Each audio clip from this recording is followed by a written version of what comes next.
প্রথম পর্যায়ের কাজ আমাদের সমাপ্ত। মুক্তিযুদ্ধের গুরুত্বপূর্ণ দ্বিতীয় অধ্যায়ে আমরা প্রবেশ করেছি।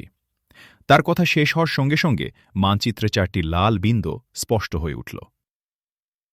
জনাব আল আজহারি আবার শুরু করলেন, লাল বিন্দু 4টি হল ইসরায়েলের ইলাত, লুদ, তেলাবিব আর হাইফা। এ 4টি স্থানে ইহুদিরা ক্ষেপণাস্ত্র ঘাঁটি স্থাপন করেছে। এ ক্ষেপণাস্ত্র ঘাঁটিগুলির আওতায় রয়েছে হেজাজের 2টি পবিত্র শহর। তুরস্ক আর আরব রাষ্ট্রগুলির রাজধানী এবং সবগুলো গুরুত্বপূর্ণ শহর। দ্বিতীয় পর্যায়ের প্রথম ও গুরুত্বপূর্ণ কাজ হল ইসরায়েলের চরম আঘাত হানার ঠিক পূর্ব মুহূর্তে একটি নির্দিষ্ট সময়ে ক্ষেপণাস্ত্র ঘাঁটিগুলি বিনষ্ট করে দেয়া। অবশ্য আমরা জানি ইসরায়েলের কমপক্ষে 11টি আণবিক বোমা রয়েছে, কিন্তু ওগুলো ব্যবহার করতে সমর্থ হবে না ইসরায়েল। কারণ তার উপর আঘাত হানা হবে ভিতর থেকে, কোনো আরব রাষ্ট্র থেকে নয়। তবুও আমরা এ বিষয়ে তীক্ষ্ণ দৃষ্টি রাখব এবং আণবিক অস্ত্র ব্যবহারের যে কোনো প্ল্যান আমরা বিনষ্ট করে দেব। জনাব আজাহারির শেষের বাক্যটি শেষ হবার সাথে সাথে আমিন চুগতাই যেন অনেকটা সংকোচ জড়িত কণ্ঠে বলল, আপনাদের আপত্তি না থাকলে আমি একটি সিগারেট। দ্রুত চিন্তা ঘুরপাক খাচ্ছিল আহমদ মুসার মনে। অবশেষে সে পরিষ্কার গলায় বলল, না না, আমাদের আপত্তি থাকবে কেন? আমিন চুগতাই একটি সিগারেট মুখে পুরে লাইটার জ্বালল। লাইটারটি জ্বলে উঠতেই চমকে উঠল আহমদ মুসা। এক ঝলক তীক্ষ্ণ আলো আর লাইটার থেকে ভেসে আসা অতি সূক্ষ্ম একটি পরিচিত শব্দ আহমদ মুসার দৃষ্টিকে ফাঁকি দিতে পারল না। ইতিমধ্যে জনাব আজহারি আবার বলতে শুরু করেছেন, দ্বিতীয় পর্যায় সমাপ্ত হবার পর একটি নির্দিষ্ট সময়ে শুরু হবে আমাদের সর্বাত্মক সংগ্রাম। ভিতর থেকে যে দুর্বার আঘাত আমরা হানব তা রোধ করার সাধ্য ইসরায়েলের নেই। তার বিদেশি মুরব্বীরা তার পাশে এসে দাঁড়াবার পূর্বেই সে খতম হয়ে যাবে। আমিন আল আজহারির কথার শেষ রেসটুকু ইথারে মিলিয়ে যাবার আগেই উজ্জ্বল সাদা আলোয় ঘরটি যেন হেসে উঠল। আহমদ মুসা উঠে দাঁড়িয়েছিল আগেই। সে ধীরে ধীরে এগোচ্ছিল চুগতাইয়ের দিকে। ভাবলেশহীন মুসা। চুগতাই টেবিলের উপর হাত রেখে বসেছিল। তার চোখ দুটি ঘরের চারদিকে ঘুরছিল। অনুসন্ধিৎসা সে চোখে। মনে তার প্রচণ্ড ঝড়, শামিল এফান। দেশের ইন্টারনাল সিকিউরিটির দায়িত্ব ওই বুড়োটার উপরই তো ছিল। শুধু গাদা গাদা বেতন মেরেছে আর নাকে তেল দিয়ে ঘুমিয়েছে বুড়ো। আচ্ছা, দ্বিতীয় পর্যায়ের কতদূর পৌঁছেছে এরা? পরিকল্পনা এদের নিখুঁত। ভাবতে আতঙ্ক লাগে। প্রতি গ্রামে এরা ছড়িয়ে আছে। আহমদ মুসা ধীরে ধীরে একটি হাত রাখল চুগতাইয়ের কাঁধে। তার হাতে একটি সিগারেট। চিন্তাসূত্র ছিন্ন হয়ে গেল চুগতাইয়ের। প্রচণ্ড এক হোঁচট খেল যেন সে। ভীষণ চমকে উঠল। ফিরে তাকিয়ে আহমদ মুসাকে দেখে ঠোঁটের প্রান্তে হাসি টেনে নিল। সামলে নিয়েছে সে নিজেকে। বলল, খুব চমকে দিয়েছেন তো আমাকে। আপনাদের বিস্ময়কর পরিকল্পনার রঙিন জগতে ঘুরছিলাম আমি এখনো। আমি দুঃখিত ভাই, বলল আহমদ মুসা।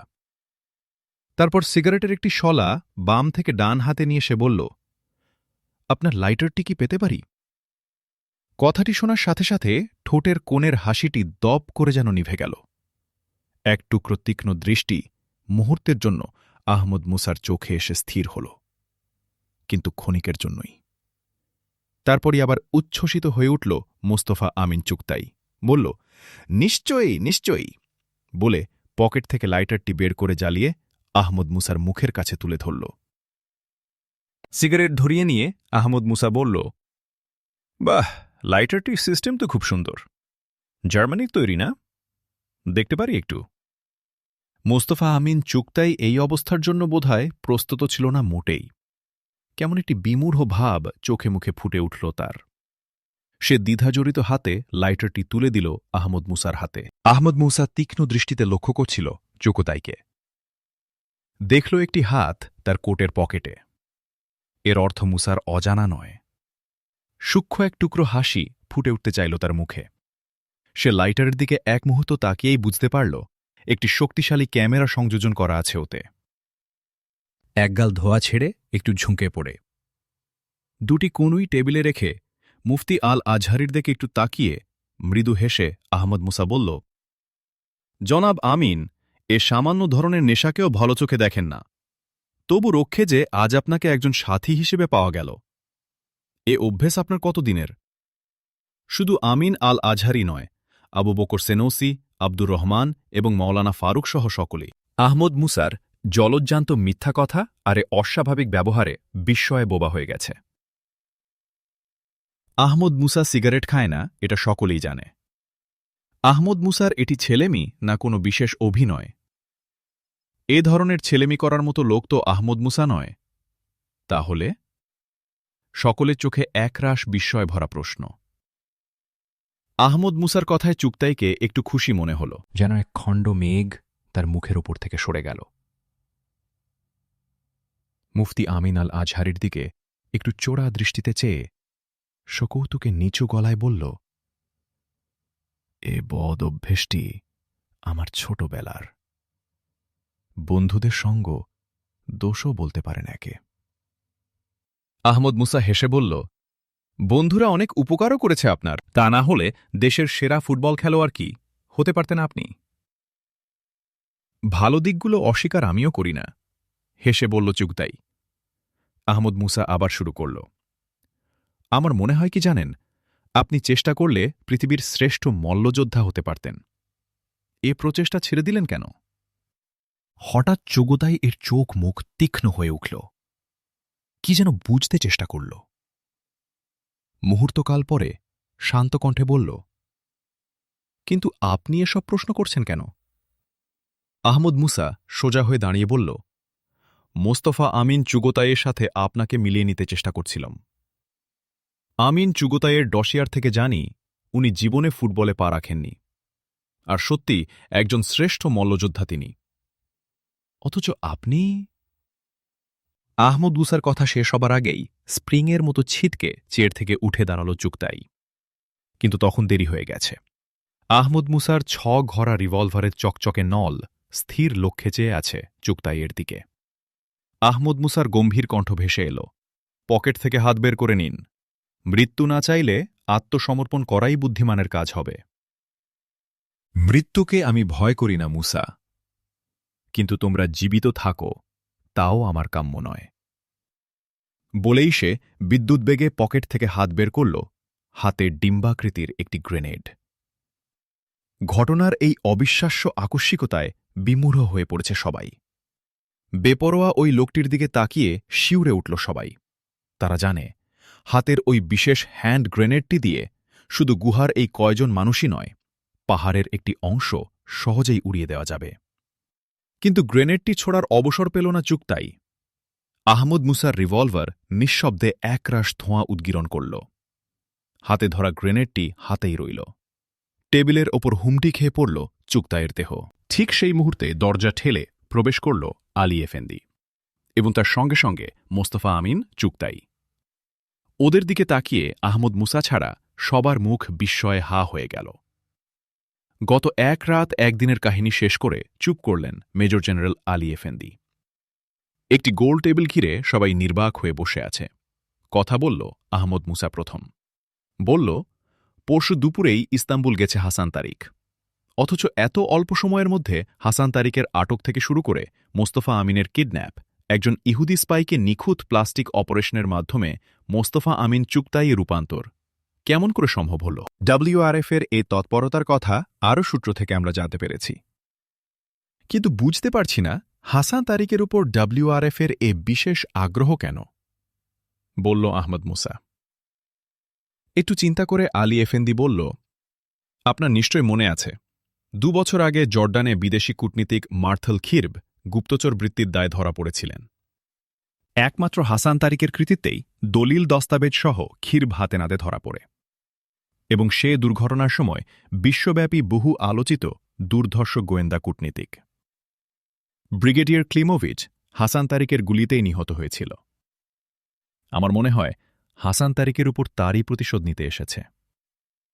বেসরকারি আন্তর্জাতিক কমিউনিস্ট সন্ত্রাসবাদী সংস্থা ডব্লিউআরএফ। খিরব ও ক্লিমোভিচ উভয়ই যে এ বেসরকারি কমিউনিস্ট সংগঠন ডব্লিউআরএফেরও সদস্য ছিল তা আমরা আজ নিঃসন্দেহে ধরে নিতে পারি। আলী এফেন্দি থামল। ধীরে ধীরে মুখ তুলল আহমদ মুসা।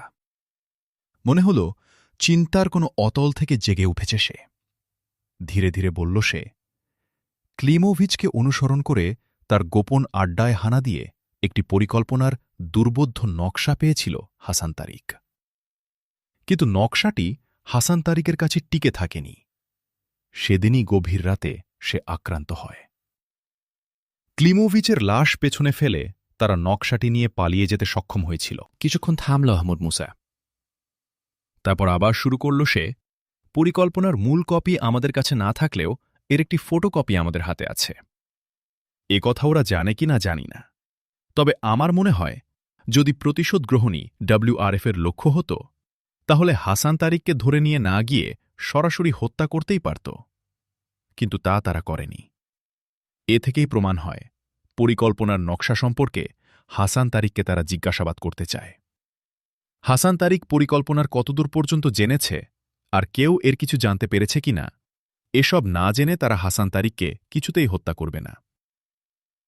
পরিকল্পনা কি সম্পর্কিত এবং আপনারা কি জানতে পেরেছেন তা থেকে? উদ্বিগ্ন কণ্ঠে জিজ্ঞাসা করে মোস্তফা আমিন। পরিকল্পনাটির অর্থ আজও আমাদের কাছে পরিষ্কার নয়। মধ্য এশিয়ার মুসলিম দেশগুলো থেকে আফ্রিকার মুসলিম অধ্যুষিত তানজানিয়া এবং মরক্কো থেকে ইন্দোনেশিয়া পর্যন্ত অধ্যুষিত মুসলিম বিশ্বের মানচিত্র।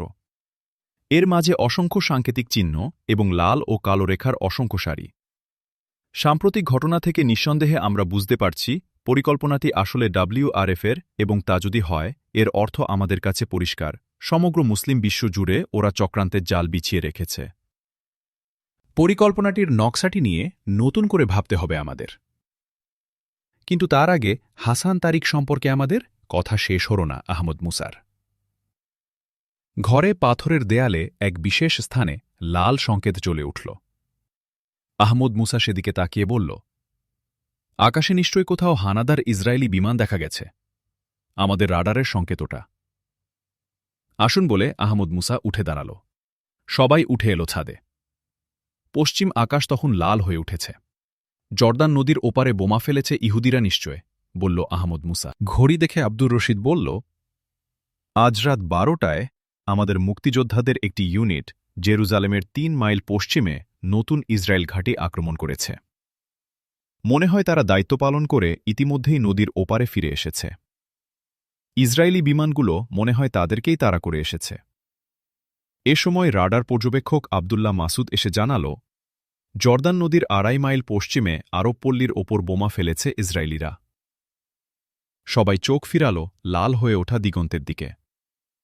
ওই লাল আগুন কত অসংখ্য নারী পুরুষ আর অসহায় শিশুর রক্ত চুষে নিল কে জানে। কারো মুখে কোনো কথা জাগল না। বোধহয় সবার মনে একই প্রশ্ন, এ অগ্নি পরীক্ষা আর কতদিন চলবে? এ কোরবানির শেষ হবে কবে?